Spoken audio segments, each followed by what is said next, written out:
எந்த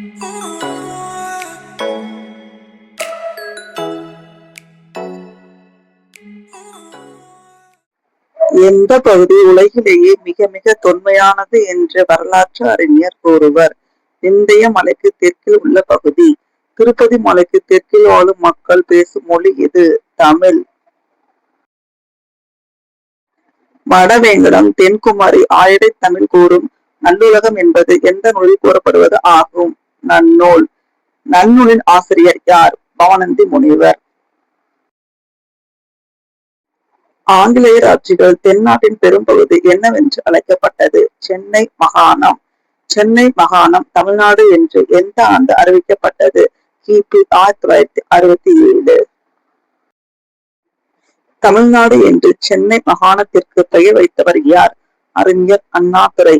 செந்தமிழ் நாடெனும் போதினிலே இந்த தேன் வந்து பாயுது காதினிலே என்று தொடங்கும் பாடலை பாடியவர் யார்? தேசிய கவி சுப்பிரமணிய பாரதியார். தென்னாட்டின் தென்பகுதி ஆண்டவர்கள் யார்? பாண்டியர்கள். மேற்கு பகுதியை ஆண்டவர்கள் யார்? சேரர்கள். வடகிழக்கு பகுதியை ஆண்டவர்கள் யார்? சோழர்கள். வரலாற்று காலத்திற்கு முன்னர் குமரிமுனைக்கு தெற்கே உள்ள இந்து மகால் கடல் பகுதி ஒரு பெருநிலப்பரப்பாக இருந்தது. அதை புலவர் டேஸ் என்பர் குமரிக்கண்டம். அந்த குமரிக்கண்ட நிலப்பரப்பில் எந்த ஆறு ஓடியது? பற்றுளி ஆறு. பாண்டியர் தலைநகர் எது? தென்மதுரை. தலைச்சங்கம் கூடியது எங்கு? தென்மதுரை. இடைச்சங்க காலத்தில் பாண்டியர்களின் தலைநகர் எது? கபடாபுரம். கடலில் மூழ்கிய பண்டைய பாண்டியர்களின் தலைநகரங்கள் எது? தென்மதுரை, கபடாபுரம். மதுரை மூதூரில் தமிழ் வளர்த்த புலவர்களின் டேஸ் நடைபெற்றது? கடைச்சங்கம். மதுரை மூதூரில் பாண்டிய மன்னர் தலைமையில் புலவர்கள் கூடி தமிழ் ஆய்வு நடத்திய சிறப்பால் இந்நகரம் டேஸ் என பெயர் பெற்றது? கூடல்.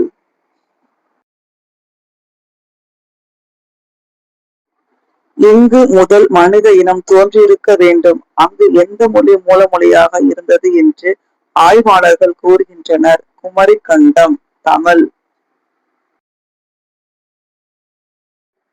குமரி கண்டத்திற்கு முன்னதாக ஆப்பிரிக்காவையும் ஆஸ்திரேலியாவையும் இணைக்குமாறு ஒரு கண்டம் இருந்தது. அது எந்த கண்டம்? லெமுரியா கண்டம். லெமுரியா கண்டம் என பெயர் வர காரணமாக இருந்த விலங்கு எது? லெமூர் என்ற குரங்கு. தமிழ்நாட்டை குறித்து அறியக்கூடிய வரலாற்று காலம் எதிலிருந்து தொடங்குகிறது? சங்ககாலம் முதல்.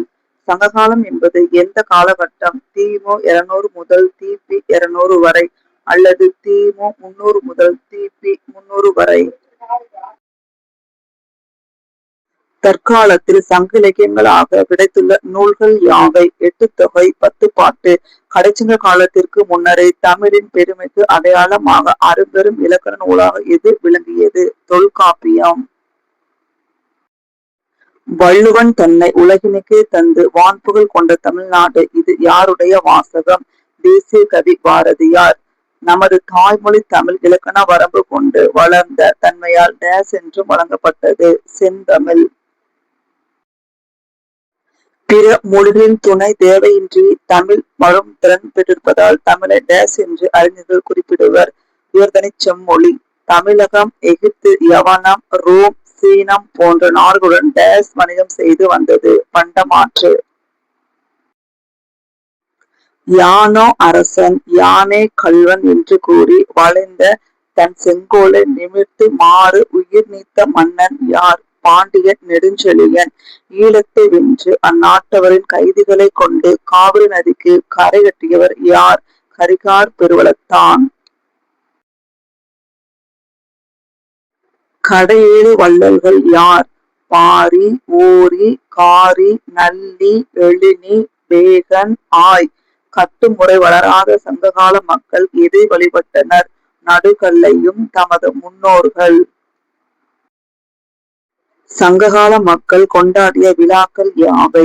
அறுவடை விழா, பொங்கல் விழா, இளவேனில் பருவ விழா, இந்திர விழா.